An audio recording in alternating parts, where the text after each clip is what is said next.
I saw an Instagram video earlier with this guy who had 40 properties that he owned, and he was talking about how he feels like he was lied to. Building up a real estate portfolio was something that was encouraged because it gives you cash flow, or passive income, he said, or so he thought. But then he started going down the list of things that he had to repair, things that he had to buy for the property. He had to actually turn over units, sometimes costing him $10,000 or $15,000 when he's charging $2,000 a month for rent, right, which is only $24,000 a year. And he doesn't feel like he's getting the passive income that he thought he might. So I wanted to kind of make a distinguishing comment about the difference between asset building and building wealth and cash flow, because those aren't necessarily the same things.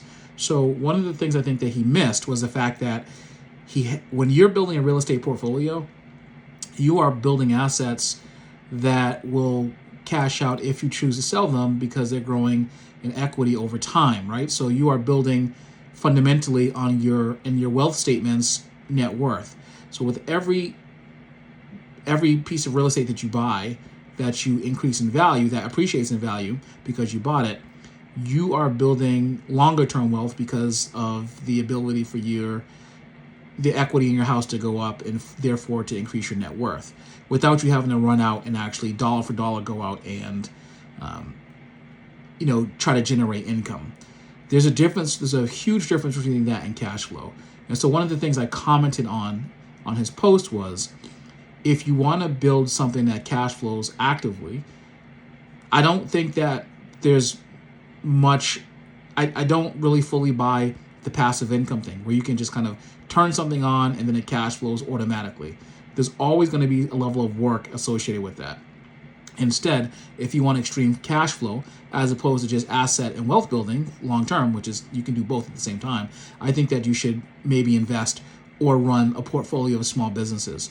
If you become a ruthlessly good operator and you have the ability to fine tune your business and get locked in with how your business generates cash flow, and you do that quite a few times, 3, 4, 5 companies, that's a way to build cash flow for yourself to a higher level. Now, it's not going to be passive, but it will be regular cash flow that you can count on, that will bankroll for you. As opposed to real estate building, in some cases it will cash flow for you, but remember, depending on how much leverage you have in the real estate that you purchase, which most people getting into real estate do not have the opportunity to kind of deleverage themselves at the beginning. You tend to over leverage yourself with the hopes of selling it and cashing out eventually. So you have to kind of weigh that balance. Is the $30,000, $40,000, $50,000, $60,000 deposit you're going to make in real estate to buy a home, maybe let's say a 2-family home, to get like $1,500 a month, or let's say even $3,000 a month in rent when you have a $3,400 a month mortgage? Are you willing to make the trade-off for what you're going to get there, versus if you have $60,000 in cash to spend and you're going through the small business SBA 7A program, where you could actually go buy a business for $600,000 with a 10% down payment of $60,000, and that $600,000 business is cash flowing $250,000 or more, provably through looking at the financial statements of the company. You have the chance to make $250,000 to $300,000 depending on the business on an investment of $60,000, which is way more than what you would get from real estate.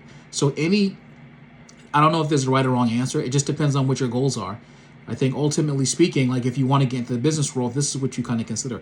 This is why people build portfolio companies and people buy small businesses. This is the better way to think about cash flow, in my opinion. I'd like to hear in the comments what you think about what I just talked about. What's your strategy?